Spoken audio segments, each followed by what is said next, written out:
తాకట్లో ఉన్న మీ బంగారాన్ని విడిపించి ఆ రోజు ఆన్లైన్ రేటుకి కొంటాం. Sharma gold company.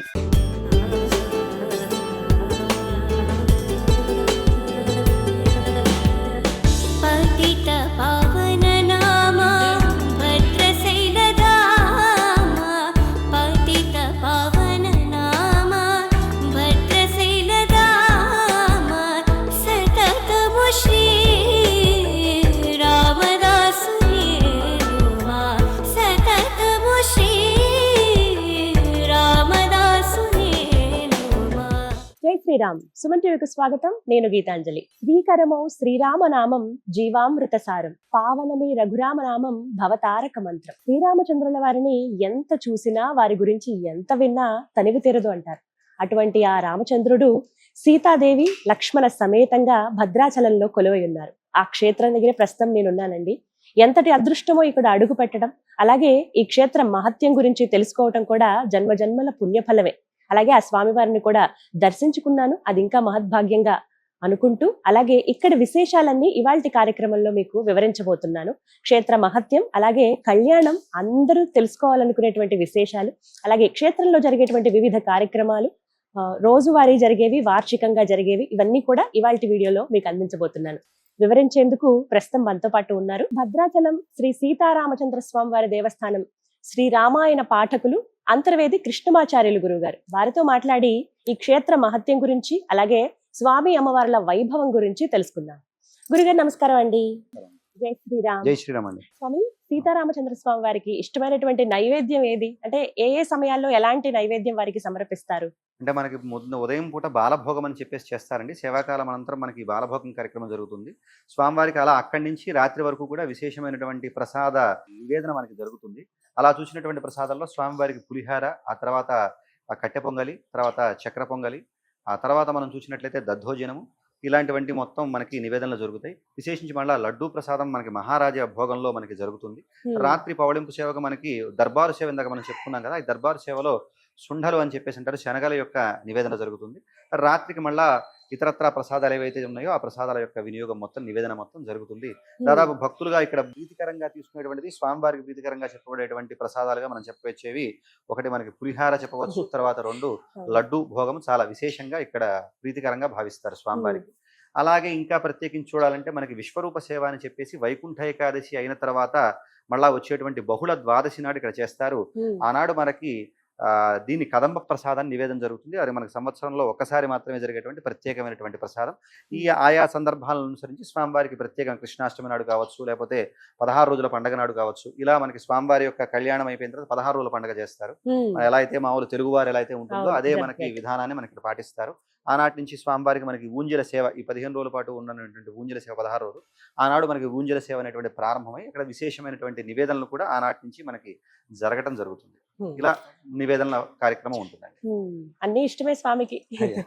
ఇక విశేషంగా మాట్లాడుకుంటే స్వామివారి అలంకారాలు, సోమవారం రోజు ఆయన పూర్తిగా ముత్యాలతో కనిపిస్తారని ఇలా విన్నాం. ఇలా వారంలో ఏమిటేమిటండి ప్రత్యేకం? అంటే మనకి సోమవారం నాడు ముత్తంగి సేవ అని చెప్పేసి చేస్తారు. ఆనాడు ముత్యం ఉన్నటువంటి కుట్టినటువంటి వస్త్రాలను ధరింపజేస్తారు. మనకి చంద్రుడికి ముత్యం ప్రీతికరమైనటువంటిది. అలాగే ఈయన రామచంద్రమూర్తి దాదాపుగా మనకేంటంటే చంద్రుడికి చాలా సారూప్యం మనకి చెప్తారు. ఎందుకంటే చంద్రుడిని చూసినా ఆనందం కలుగుతుంది, రామచంద్రుడిని చూసినా ఆనందం కలుగుతుంది అని చెప్పేసి అటువంటి రామచంద్రమూర్తిని మనకి ముత్యాల అలంకరణలో సేవించడం వల్ల చంద్రగ్రహ సంబంధమైనటువంటి దోషాలు ఏవైనా ఉంటే అవి పోతాయి అని చెప్పేసి భావించవచ్చు. ఆ తర్వాత ఇవే కాకుండా మనకి సోమవారం ముత్తంగి సేవలో దర్శనమిచ్చినటువంటి స్వామివారు మనకి శుక్రవారం నాడు విశేషంగా స్వర్ణ కవచంలో మనకి దర్శనాన్ని ఇస్తారు. మనకి స్వర్ణం లక్ష్మీప్రదంగా భావిస్తారు. అలాగా శుక్రవారం నాడు మనకి స్వామివారు కొండంత స్వామి, బంగారు కొండ అన్నట్టుగా మనకి ఆనాడు స్వామి ఈ కవచంలో కనిపిస్తారు. ఇలా సేవించేటువంటి స్వామివారిని, స్వర్ణ కవచంలో ఉన్నటువంటి స్వామివారిని సేవించడం కూడా విశేషమైనటువంటి ఫలితాలను పొందవచ్చు అని చెప్పి ఇక్కడ విశ్వాసం ఉన్నది. వజ్రాలు కూడా వేస్తారు. వజ్రాంగి కదమ్మా, మనకి దాదాపుగా మనకి రత్నాంగి అనేటువంటిది ఉంది. ఇది ప్రత్యేకమైనటువంటి దినాల్లో సుమారు ఒక సంవత్సరానికి 2-3 సార్లు మాత్రమే దీన్ని ధరింపజేయడం పూర్తిగా రత్నాలతో కనిపిస్తారు. అలాగే స్వామివారికి కట్టేటువంటి వస్త్రాలు ఏమైనా విశేషంగా ఉంటాయండి అమ్మవారికి? అంటే మామూలుగా మనకి శ్రీరామనవమి నాడు ఉపయోగించేటువంటి వస్త్రాలు మాత్రం చేనేత వస్త్రాలు మొత్తం ప్రధానంగా ప్రత్యేకంగా వాటి కోసం నేయించి వాటిని ధరింపజేయడం జరుగుతుంది. ఆ తర్వాత భక్తులు ఏదైతే భక్తితో సమర్పిస్తారో ఆ వస్త్రాన్ని స్వామివారికి అవసరాన్ని అనుసరించి దాన్ని కట్టడం జరుగుతుంది. భక్తులు సమర్పించేటువంటి దాన్ని కూడా వారు అలంకరిస్తారు. అలాగే ఆలయం గురించి మాట్లాడుకుంటారండి. అమ్మవారిని చూస్తాం లక్ష్మీ తాయారుగా. విశేషం ఏంటి? అంటే మనకి సాధారణంగా ఏంటంటే అండి, వైష్ణవాలయాలలో అటు మనకి ఆండాళమ్మవారు, అలాగే లక్ష్మీ తాయారమ్మవారు అని ఉంటారు. మనకి వీటిని వీరలక్ష్మి అని చెప్పేసి అంటారు. అంటే మనకి స్వామివారికి శ్రీవత్సంగా ఉండేటువంటి హృదయంలో ఉన్నటువంటి అమ్మవారిని యొక్క యోగలక్ష్మి అని, పక్కన ఉంటే భోగలక్ష్మి అని, విడిగా ఉంటే అంటే అమ్మవారు స్వామివారు లేకుండా ఉంటే వీరలక్ష్మి అని చెప్పేసి చెప్తారు. ఉమ్, అలా మనకి ఈ వీరలక్ష్మి ఆరాధన ఇందాక మనం చెప్పుకున్నాం కదా, పట్టాభిషేకం అని చెప్పి, ఈ శరన్నవరాత్రుల్లో జరిగేటువంటి ఆరాధన చాలా ప్రత్యేకంగా జరుగుతుంది మనకి 9 రోజుల పాటు. అలా అక్కడ అమ్మవారు శరన్నవరాత్రుల్లో ప్రత్యేకంగా మనకి ఆరాధనలు పొంది, అమ్మవారి సీతాయాశ్చరితం మహత్ అన్నట్లుగా అక్కడ రామాయణ పారాయణ నవరాత్రుల పాటు జరిగి 10వ రోజున మనకి విజయదశమి నాడు అక్కడ పట్టాభిషేకం జరుగుతుంది. ఈ 9 రోజులు ఆరాధింపబడేటువంటి అమ్మవారికి వీరలక్ష్మి అని పేరు. అలా లక్ష్మీ తాయారు, కనకవల్లి తాయారు అని కూడా ఇక్కడ మనకి అమ్మవారి యొక్క పేరు ప్రసిద్ధం. ఉమ్. అలాగే స్వామి దర్శనానికి వెళ్ళేటప్పుడు సుదర్శన మార్గం ఆ ద్వారం గుండా వెళ్తామండి. స్వామిని దర్శించుకుని అలా బయటకు వచ్చాక చాలా మంది పైన ఉన్నటువంటి సుదర్శన చక్రాన్ని దర్శించుకొని అక్కడ కూడా వైకుంఠ రాముడిగా స్వామిని చూస్తారండి. పైన ఆ ముద్ర అవునమ్మా. పూర్తిగా ఉంటుంది కదా. అంటే అది మనకి విశేషం. మనకి ఎలా అయితే తిరుమల క్షేత్రంలో విమాన వెంకటేశ్వరులు ఆ. అంటారో, అలాగే మనకి అక్కడ ఉన్నటువంటి గోపురం పైన మనకి స్వామివారు బంగారు కవచంతో ఉంటారు. దానికి విమాన రాములు వారు అని చెప్పి పేరు. ఉహు. సాధారణంగా ఎవరైనా ఇతరత్రా దర్శనం, మన మూలవర్ల దర్శనం ప్రాప్తించలేదు, అలా ఉమ్. ఉన్నటువంటి సందర్భంలో పైన ఉన్నటువంటి ఆ దాని శిఖరాన్ని, ఆ తర్వాత అక్కడ ఉన్నటువంటి మూర్తిని దర్శిస్తే చాలు మనకి ఆ దర్శన ఫలితం లభిస్తుంది అని చెప్పేసి మనకి శాస్త్రం చెబుతోంది. ఉమ్. ఆ విధంగా మనకి అక్కడ విమానరాముల వారిని దర్శించవచ్చు. ఉమ్. మనకి అక్కడ అసలు ఆలయం ప్రవేశంలోనే మనకి సాధారణంగా ప్రవేశించినప్పుడు దర్శనం చేసుకునేటువంటి క్రమాన్ని ఉమ్. ముందుగా మనకి ఇక్కడ ఆ స్వామివారి, ఆంజనేయ స్వామి వారి యొక్క ఇది ఉంటుంది. ఆ. ముందుగా వారిని దర్శించి ఆ తర్వాత ధ్వజస్తంభానికి మనం మోకరిల్లి, ఓకే. అంటే నేను ఆస్తికుణ్ణి, వేద ధర్మాన్ని నేను ఒప్పుకుంటున్నానని దానికి చెప్పేటువంటి ప్రతీకగా అక్కడ చేసుకుని, ఆ తర్వాత మనం వీరలక్ష్మి అమ్మవారి దర్శించి మెల్లిగా మనం ఇందాక చెప్పుకున్నట్టుగా సుదర్శన ద్వారం గుండా ఉమ్. మూలవర్ను స్వామి. సేవించుకుంటాం. ఆ తర్వాత అలా బయటికి వెళ్ళి తీర్థ ప్రసాదాలు తీసుకునేటువంటి దానికన్నా ముందు మనకి భద్రుడి శిరస్సు భాగం ఉంటుంది. ఉమ్. ఆ శిరోభాగాన్ని కూడా దర్శించి ఆ తర్వాత తీర్థ ప్రసాదాలు తీసుకుని భక్తులు తమ ఇక్కడ భద్రాచల దర్శనాన్ని పరిపూర్తి చేసుకోవచ్చు. అక్కడ వింటూ ఉంటారండి చెవి పెట్టి అంటే అది రామ ఒక రామ నమ్మిక అని. ఉందండి. అక్కడ వినేటువంటి వారికి రామనామం వినిపిస్తుంది అనేటువంటి ఒక నమ్మిక. కాబట్టి ఉమ్. భక్తులు ఆ వారి వారి అనుభవాలు ఇలా మాకు వినపడింది అనేటువంటి చెప్పేవాడు చెప్తూ కూడా ఉంటారు. ఉన్నారు. అలాగే వివిధ ఉపాలయాలు కూడా చూస్తూ ఉంటాం కదండి అవునమ్మా. చుట్టుపక్కల. వారికి కూడా విశేషంగా సేవలు అవి జరుగుతాయా? మనకి సుమారు జయంతులు ఏవైతే ఉన్నాయో ఆయా జయంతుల సందర్భంలో మనకి అక్కడ వెంకటేశ్వర స్వామి వారు కావచ్చు, సంతాన వేణుగోపాల స్వామి వారు కావచ్చు, హయగ్రీవ స్వామి వారు కావచ్చు, వరాహ స్వామి వారు, చెన్నకేశ్వర స్వామి, ఆ తర్వాత ఉన్నటువంటి ఆళ్వారు మూర్తులు కావచ్చు, మూల మీద ఉన్నటువంటి సత్యనారాయణ స్వామి, ఆ తర్వాత ఇక్కడ ఉన్నటువంటి ఆండాళ అమ్మవారికి ఈ ప్రత్యేకమైనటువంటి దినాలు ఏవైతే ఉన్నాయో ఆయా సందర్భాలలో వారికి కూడా ప్రత్యేకమైనటువంటి స్నపన తిరుమంజనాది మొదలైనటువంటి కార్యక్రమాలన్నీ కూడా నిర్వహించడం జరుగుతుంది. అలాగే రామకోటి పుస్తకాలు అందించేటువంటి స్థలం కూడా అక్కడే పక్కనే ఇటు ఉంటుంది పక్కన కదా. ఉంటుందమ్మా. మనకి దాదాపుగా రామచంద్రమూర్తి యొక్క పేరు చాలా విశేషమైనటువంటిది. అంటే మనకి భగవానుడికి ఎన్నో వేల పేర్లు ఉన్నాయి, వేల విధాలుగా కీర్తిస్తారు. కానీ పురాణాలు మనకి మాత్రం ఒక 5 పేర్లు చాలా గొప్పగా విశేషంగా చెప్పాయి. కృష్ణ, హరి, గోవింద, కేశవ, రామ. ఈ అన్నిటి అంటే నారాయణ పదం, మనకి నారాయణ అని కూడా మన గొప్పనైనటువంటి మంత్రమే. అయితే వీటన్నిటిలో కూడా తారకంగా చెప్పబడేటువంటి మంత్రం ఏదంటే మనకి రామ మంత్రమే. రామ. తారకము అంటే తరింపజేసేటువంటిది అని అర్థము. మనకి తారకాలుగా కేవలం రామనామము, ఓంకారం మాత్రమే చెప్పడం జరిగింది. ఓంకారం యొక్క ఉచ్చారణ కేవలం సన్యాసులకు మాత్రమే విధించినటువంటి నియమము. ఉమ్. దాన్ని ఎవరు మిగతా వాడు స్మరించడానికి ఇది కాదు. అయితే ఇతరత్ర అందరినీ తరింపజేసేటువంటి దివ్యనామం ఏదయ్యా అంటే మనకి రామనామము. మనకి దాని రామనామం యొక్క వైభవాన్ని తెలియజేస్తూ గోకోటి దానం గ్రహణేషు కాశీ ప్రయాగంగా తటికల్పవాసి యజ్ఞాయుతం మేరు సువర్ణదానం శ్రీరామనామ స్మరణేన తుల్యమని చెప్పినట్లుగా ఉమ్. కాశీ క్షేత్రంలో గ్రహణ సందర్భంలో కోటి గోవుల్ని దానం చేస్తే ఎంతటి ఫలితమైతే వస్తుందో, మేరు పర్వతమంత బంగారాన్ని దానం చేయటం వల్ల ఎంతటి ఫలితమైతే వస్తుందో అంతటి ఫలితం రామ అనేటువంటి నామాన్ని ఉచ్చరించడం వల్ల మనకి వస్తుంది. లభిస్తుంది అని చెప్పడం జరిగింది. ఉమ్. అంతేకాకుండా మనకి జ్యోతిష సంహిత ఒకటి ఉంది, లోమశ సంహిత అని చెప్పేసి. ఉమ్. ఈ లోమశ సంహితలో మనకి పార్వతీదేవికి శివుడు గొప్పతనాన్ని తెలియజేస్తూ ఉంటాడు. ఆ రామనామమేని రామనామం గొప్పతనం చేస్తూ ఎలాగైతే దేవతలలో విష్ణువు, పశువులలో గోవు, నదులలో గంగానది, తిథులలో మనకి ఏకాదశి ఎలాగ శ్రేష్టమైనవిగా చెప్పడం జరిగిందో అలాగా స్వామి యొక్క నామాలలో రామనామం అంత శ్రేష్టమైనది. ఉమ్. అంతేకాకుండా యస్యనామ ప్రభావేన సర్వజ్ఞోహం వరాననే, ఓ వరాననే పార్వతిని అందరూ సర్వజ్ఞుడిగా అంటున్నారు కదా, ఉమ్. దానికి కారణం ఏంటో తెలుసా అంటే అది రామనామ ప్రభావంతోనే నాకు ఆ సర్వజ్ఞత్వాన్ని పొందాను అని సాక్షాత్తు శివుడే పార్వతికి చెప్పినటువంటిది. అంటే జ్ఞానప్రదుడైనటువంటి శివునికి కూడా జ్ఞానాన్ని ప్రసాదించేటువంటి మంత్రంగా మనకి రామనామం విరాజిల్లుతుంది. అటువంటి రామనామ స్మరణ ఎంత పుణ్యమైనటువంటిదో అలాంటి రామనామ లేఖన కూడా చాలా ప్రత్యేకమైనటువంటిదిగా భావిస్తారు. దానికి ఒక నియమబద్ధంగా ఉదయాన్నే స్నానాన్ని ఆచరించి ఆ తర్వాత అంటే వారి వీలు అనుసరించి సాయం సమయంలో కావచ్చు, శుద్ధి అయినటువంటి ప్రాంతంలో ఈ రామకోటిని రచించి చాలా విశేషంగా భక్తులు పాపం ఎంతో ఆర్తితో వాటిని తీసుకొస్తారు.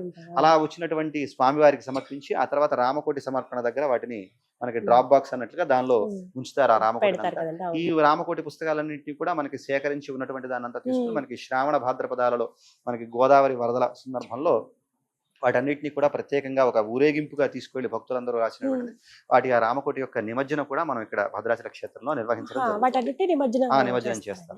అంటే ఎంతో శక్తితో ఉంటాయి. అవునండి, అంటే దాదాపు ఎంతో మంది భక్తితో ఎన్నో సంవత్సరాల పాటు రాసి ఉంటారు. నాకు 10 ఏళ్ళు పట్టిందండి, 20 ఏళ్ళు పట్టిందని చెప్పి దాదాపు నడువు వంగిపోయినటువంటి ముసలవాళ్ళు ఉండవచ్చు, యువకులు ఉండవచ్చు, ఏదో మొక్కుకున్నటువంటి పిల్లలు ఉండవచ్చు.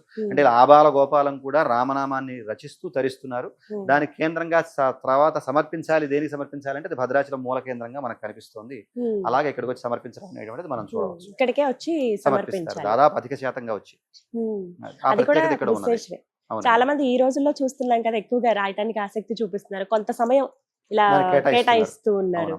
అలాగే మార్గాలు రెండుగా చూస్తామండి, మెట్లెక్కి కూడా రావచ్చు కదండి పైకి. మనకి ఉన్నదంటే పశ్చిమం నుంచి పశ్చిమాభిముఖో యత్ర అని మనకి పురాణం చెప్పినట్టుగా ఇక్కడ స్వామివారు పశ్చిమంగా ఉన్నారు. మనకి పశ్చిమముఖంగా కూడా మనకి స్వామివారి యొక్క మెట్లని అధిరోహించి రావచ్చు.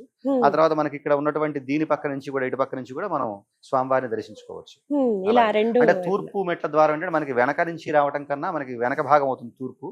అలా కాకుండా మనకి ఏంటంటే పశ్చిమం నుంచే మనకి వచ్చినట్లయితే గనక అది విశేషమైనటువంటి ఫలితం. అంటే మనకి దర్శనం చేసుకోవడం కూడా ఎలా ఉందంటే ధ్వజస్తంభం ముందు నుంచే వెళ్ళి చేసుకోవాలన్న ప్రమాణము.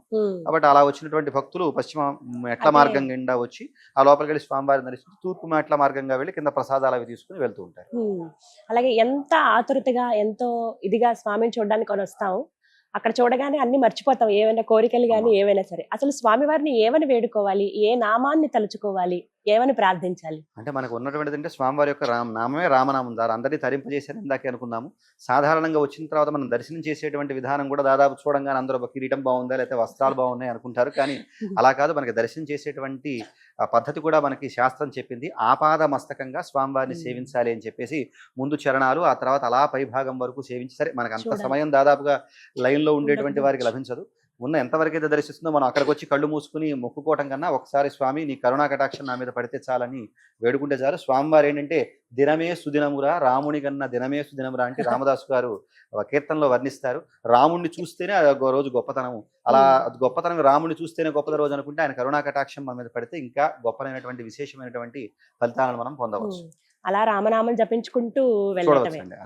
అలాగే తులాభారం కూడా ఉంటుంది కదండి. అవునమ్మా, అంటే విశేషంగా చేసేటువంటి దానిలో భక్తులు వారు అనుసరించి మనకి బెల్లం కావచ్చు, లేకపోతే ధాన్యం కావచ్చు, లేకపోతే చిల్లర పైసలు కావచ్చు, వారు ఏదైతే మొక్కుకుంటూ ఉన్నారో దాని ప్రకారంగా వారు ఆ తులాభారాన్ని కూడా తూయడం జరుగుతుంది. అలాగే రామదాసుల వారిని కూడా అక్కడ చూడొచ్చు, నిత్యం స్వామివారికి లోపలికి రాగానే మనకి ఇటు పక్కన మనకి కనిపిస్తారు రామదాసు గారు. అలాగే ఇక్కడ గోదావరి ప్రత్యేకత, కొంత దూరం అలా నడుచుకుని వెళ్తే అక్కడ కట్ట అంతా చూస్తామండి, చాలా విశాలంగా ఉంటుంది. అక్కడ జరిగేటువంటి కార్యక్రమాలు ఏమైనా అనుసంధానంగా ఉంటాయా ఆలయానికి? అంటే మనకి స్వామివారికి యొక్క తీర్థ బిందె మొత్తం కూడా మనకి ఉదయాన్నే స్వామివారికి తీర్థం ప్రధానమైనటువంటిదమ్మా. ఆ తీర్థాన్ని ఉదయం తెల్లవారుజామున మనకి వెళ్ళి అక్కడి నుంచి తీర్థ బిందె తీసుకొచ్చి ఆ తీర్థంతోనే స్వామివారి ఆరాధన అదంతా కూడా జరుగుతాయి. అయితే భద్రాచలంలో ఉన్నటువంటి గోదావరి చాలా ప్రత్యేకమైనటువంటిది. మనకి ఒక సుమారుగా మనం చూసినట్లయితే భద్రాచల క్షేత్రానికి ఆ మూల నుంచి ప్రారంభించి ఈ మూల వరకు ప్రదక్షిణగా ఒక దీవిలాగా మనకి మధ్యలో కనిపిస్తుంది. అలా ప్రదక్షిణ పూర్వకంగా ఉన్నట్టు ఉంటుంది మనకి గోదావరి. ఇక్కడ మనం చూసినట్లయితే భద్రాచలంలో ప్రవహించేటువంటి గోదావరి చాలా ప్రత్యేకంగా మనకి పురాణమే చెప్పింది. శ్రీమద్భద్రశిలోచ్చయస్య పరితః క్రోశద్వయాభ్యంతరే తీర్థాన్యర్బుద సంఖ్యయా త్రిజగతాం సారాణి రామాజ్ఞయ నిత్యం సన్నిహితాని సంతి నితరాం గోదావరీ పార్శ్వయోః తస్మాదత్ర దినత్రయం వసతి ప్రాప్నోతి విష్ణోః పదం అంటూ బ్రహ్మపురాణం భద్రాచలంలో ప్రవహించేటువంటి యొక్క గోదావరి మహాత్మ్యాన్ని తెలియజేస్తోంది. రామచంద్రమూర్తి యొక్క అనుగ్రహంతో 3 లోకాలలో ఉన్నటువంటి 1 కోటి తీర్థాలు నిత్యము కూడా కలిసి 2 క్రోశుల దూరం వరకు కూడా ప్రవహిస్తూ ఉంటుంది అని చెప్పేసి, అలా ఎవరైతే అలా 1 కోటి తీర్థాలతో కలిసి ప్రవహించేటువంటి గోదావరిలో స్నానం చేసి రామచంద్రమూర్తిని దర్శిస్తారో వారికి ముక్తి లభిస్తుంది అని మనకి బ్రహ్మపురాణం చెప్పింది.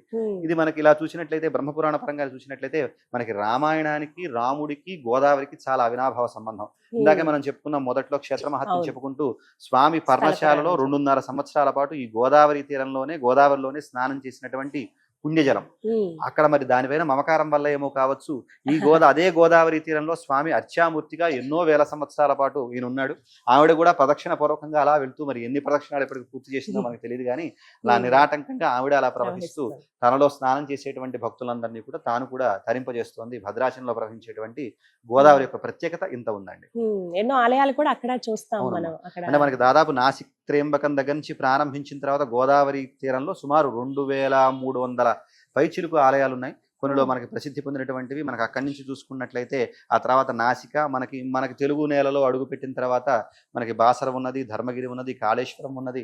ఆ తర్వాత మనకి ఇక్కడ భద్రాచలం కన్నా ముందు మనకి పర్ణశాలను దర్శించవచ్చు. ఆ తర్వాత భద్రాచలము, తర్వాత ఇక తెలుగు నేలకు మనకి కిన్నెరసాని మొదలైనటువంటి, రామగిరి మొదలైనటువంటి ఉన్నాయి. ఇలా ఆంధ్ర ప్రాంతంలో కూడా దాదాపు విశేషమైనటువంటి క్షేత్రాలన్నీ కూడా మన గోదావరి తీరంలో దర్శనమిస్తాయి. అలాగే. ఇలా అది నిజంగా ఎంతో విశేషమే. వచ్చిన వాళ్ళు కాసేపు అక్కడ అలా సేద తీరి కూర్చుని చూసి దర్శించుకుని వెళుతూ ఉంటారు. ఆనందపడుతూ ఉంటారు. స్నానం ఆచరించే వాళ్ళు ఆచరిస్తూ ఉంటారు. అది మాత్రం నిజం. అలాగే వాహనాలు విశేషంగా ఉంటాయి కదండి రాముల వారికి. అవునమ్మా. ఎన్ని వాహనాలు ఉంటాయండి మనకి స్వామివారికి ఇక్కడ 12 వాహనాలు ఉన్నాయండి. ఈ 12 వాహనాల్లో కూడా మనకి ప్రధానంగా ఉండేటువంటి శ్రీరామనవమి బ్రహ్మోత్సవాలలో కావచ్చు, ఆ తర్వాత మనకు వచ్చేసి వైకుంఠ ఏకాదశి సందర్భంలో కావచ్చు, విశేషమైనటువంటి పర్వదినాలలో మనకి గరుడ వాహనం, శేషవాహనం, కల్పవృక్ష వాహనం, అలాగే మనకి వచ్చేసినటువంటిది దాదాపుగా ఇలా ఏ వాహనాలు అయితే ఉన్నాయో ఆ వాహనాల సేవలన్నీ కూడా ఒక్కొక్క రోజు క్రమంలో అవన్నీ కూడా జరుగుతూ ఉంటాయి. నిత్య కళ్యాణం జరిగేటువంటి మూర్తులు ఏవైతే ఉన్నారో వారికి వార్షికోత్సవం అప్పుడు అంటే కళ్యాణం వార్షిక మూర్తులు జరుగుతుందా? మనకి ప్రత్యేకంగా ఉంటాయండి. నిత్య కళ్యాణ మూర్తులు కూడా ప్రత్యేకంగా ఉంటాయి. మనకి షడ్బేరాలు అని చెప్పేసి ఆలయంలో ఉంటాయి. 6 రకాల బేరాలు అని చెప్పేసి, ఉమ్, ఈ 6 రకాల బేరాల్లో మనకి నిత్య కళ్యాణానికి వాడే మూర్తులు వేరు. అలాగే శ్రీరామనవమి నాడు జరిగేటువంటి మూర్తులు కళ్యాణం. రామదాసు గారి కాలం నుంచి ఏ మూర్తులు అయితే వస్తున్నారో ఆ మూర్తులకి నవమి నాడు కళ్యాణం జరుగుతుంది. వారిని మేము దర్శించుకోవచ్చా అండి? వారిని కూడా దర్శనం, మన మూలమూర్తి ఏదైతే ఉన్నారో మూలమూర్తికి చక్కగా మనకి వారి ఎడమ ప్రక్కన లక్ష్మణ స్వామి ఎక్కడైతే ఉన్నారో ఆ భాగంలో మనకి మూలమూర్తులు, ఉత్సవ మూర్తుల యొక్క దర్శనం చేయొచ్చు. రామదాసు గారి కాలం నుంచి వస్తున్నటువంటి మూర్తులు అవి. దర్శనానికి వెళ్ళినప్పుడు అక్కడ అక్కడ కూడా కూడా చూడొచ్చమ్మా. అది చూడొచ్చు. మరి ఎన్నేళ్లుగా మీరు ఈ వ్యవస్థలో ఉన్నారండి ఈ అంటే స్వామి మా సేవలో? తాతగారి దగ్గర నుంచి ఇక్కడ దీనిలో తరిస్తున్నారండి. తాతగారు ఇక్కడ సంస్కృత అధ్యాపకులుగా చేశారు. తర్వాత మా నాన్నగారు కూడా సంస్కృత అధ్యాపకులుగా ఉన్నారు. ఉమ్, తర్వాత నేను రామాయణ పారాయణ చేసుకుంటూ ఈ సేవలో, స్వామివారి సేవలో తరిస్తున్నాను. ఇన్నేళ్ల అనుభవం, ఇన్ని తరాల తరిస్తూ వస్తూ ఉన్నారు కదా, మరి మీకు కలిగినటువంటి అనుభవం ఏదో మాతో అంటే దాదాపు పంచుకుంటారా? చాలా అనుభవాలు ఉన్నాయండి. నేను ప్రత్యక్షంగా నేను పొందినటువంటి అనుభవాలే చాలా విషయాల్లో, ఒకటి కాదు చాలా విషయాల్లో నేను అనేకమైనటువంటి ప్రత్యేకమైనటువంటి భావనలు పొంది ఉన్నాను. స్వామివారి అనుగ్రహాన్ని ప్రత్యక్షంగా నేను అనుభవించి చెప్తున్నటువంటి మాటలు ఇవి. దాదాపుగా సుమారు పెద్ద పెద్ద ప్రయత్నాల్లో కూడా దాదాపు నేను వాటిలోంచి తేరుకున్నటువంటి సందర్భాలు చాలా ఉన్నాయి. అలా సుమారుగా ఒక 12 సంవత్సరాల పాటు పుష్కరకాలంగా నేను స్వామివారి యొక్క సేవలో తరిస్తున్నాను. నిజంగా అదృష్టమే. అమ్మా. మరి ఏం చెప్తారు ఒక మాటలో ఇక్కడికి రావటం, ఇక్కడ ఇలా సేవలో ఉండడం అనేది? అంటే పూర్వజన్మ సుకృతం అండి. మొదల్లోనే మనకు ప్రారంభించాము. ఏదో పూర్వజన్మ చేసుకుంటే గానీ నిధి చాలా సుఖమా రాముని సన్నిధి కన్నాను అని త్యాగరాజ స్వామివారు చేసినట్లు ఇక్కడ ఉండటమే మనకి చాలా గొప్పతనం. అందులోనూ ఆ స్వామివారి యొక్క రామాయణ పారాయణ, ఆయన కథ నిత్యం చదివేటువంటి భాగ్యం కలగడం మరి ఏ పుణ్యమో తెలియదు, పూర్వజన్మ పుణ్యమో, మరి మా పెద్దల యొక్క అనుగ్రహం, ఆచార్య కటాక్షంగా నేను భావిస్తాను. రాముల వారి గురించి ఒక మాటలో చెప్పాలంటే ఏం చెప్తారు? భద్రాచల రాముడు అంటే ఇక భక్తుల పాలిట పెన్నిధేయండి అంతే. ఏం నేర్చుకోవచ్చు రాముల వారి నుంచి? రాముల వారు అంటేనే ఆదర్శం అండి. రాముల వారి నుంచి అనేకం మనం నేర్చుకోవచ్చు. సాధారణంగా మనకి ఏంటంటే ఆనాడు మనకి రామాయణంలో చెప్తారు, రాముణ్ణి చూస్తున్నటువంటి వారిలో హింసా ప్రవృత్తి తొలగిపోయిందని, నాభ్యహింసన్ పరస్పరం అంటూ మనకు వాల్మీకి మహర్షి గొప్పని మాట చెప్తారు. అలాగే ఎవరైతే రాముణ్ణి చూస్తారంటే, రాముణ్ణి ఎవరంటే చూడటం అంటే ఆయన విగ్రహాన్ని చూడటం, చిత్రపటాన్ని చూడటం కాదు, ఆయన నడవడికని ఎవరైతే అలవరుచుకుంటారో వారు కూడా ధర్మ మార్గంలో పయనించే వారు అవుతారు. వారి హృదయం కూడా ఎవ్వరూ చూడబడలేనటువంటి అయోధ్య కూడా మారుతుంది. మనం త్యాగరాజ స్వామి వారు చెప్పినట్టు సీతమ్మ మాతల్లి, శ్రీరాముడు మాతండి అని, రాముని వారము మాకేల విచారం అని రామదాసు గారు కూడా చెప్పినట్టుగా అలా అంత గొప్పనైనటువంటి ధైర్యంతో రామభక్తిని పెంపొందించేటువంటి విధానంలో ఉంటుంది. రాముడు ఆదర్శమూర్తి. అలా ఆదర్శాలను స్థాపించినటువంటి మూర్తి. మనకి రామావతారం కూడా ఇతరత్ర అవతారాల కన్నా చాలా ప్రత్యేకమైనటువంటి అవతారం. మిగతావన్నీ కూడా అవతార ప్రయోజనం పూర్తయిపోగానే, అంతే సుమారు మత్స్యావతారం ఉంది, పడవని కాపాడటమో లేకపోతే వేదాలని ఉద్ధరించటమో, అక్కడతో అవతార ప్రయోజనంగా అవతార సమాప్తి అయిపోయింది. తర్వాత కూర్మావతారం ఉంది, మందరగిరిని ఎత్తి పట్టుకున్నాడు, అంతటితో అవతారం ముగిసింది. తర్వాత నారసింహ అవతారం కావచ్చు, వరాహ అవతారం కావచ్చు, ఇలా అవతారాలని. కానీ రామచంద్రమూర్తి యొక్క అవతారం రావణ సంహారం తర్వాత కూడా మనకి 11,000 సంవత్సరాల పాటు భూమిపైన నిలిచి ఉంది. మనకి భాగవతం చెబుతోంది ఒక గొప్పనైనటువంటి మాట, మర్త్యావతార స్త్రిహమర్త్య శిక్షణం. అంటే రామావతారం నుంచి దేనికై అంటే మానవులకు శిక్షించడం, అంటే నడవడిక ఎలా ఉండాలి, ఉత్తమోత్తమైనటువంటి మానవుడు ఎలా ఉండాలో ఆదర్శప్రాయంగా మనకి నడిచి చూపించినటువంటి భగవానుడు ఎవరైనా ఉన్నారంటే మనకి రామచంద్రమూర్తి అని చెప్పుకోవచ్చు. అలా రాముడు అంటేనే సుగుణాల రాశి. ఆయన చూస్తూ మనం ఎన్నో నేర్చుకోవచ్చు. రామదాసు గారు చేయించినటువంటి నగలు మనకి ఏమిటి? మనకి రామదాసు గారు చేయించినటువంటి నగల్లో కలికితురాయి ఒకటి ఉందండి, పచ్చల పథకము, చింతాకు పథకము.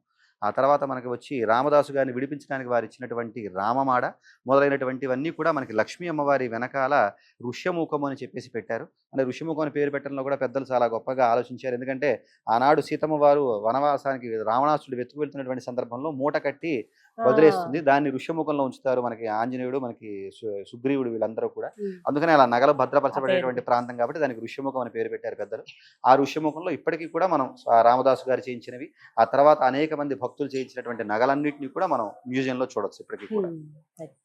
చాలా చక్కగా ఓపికగా వివరించారండి. సంతోషం అండి. నమస్కారం. సంతోషం. జై శ్రీరామ్. జై శ్రీరామ్.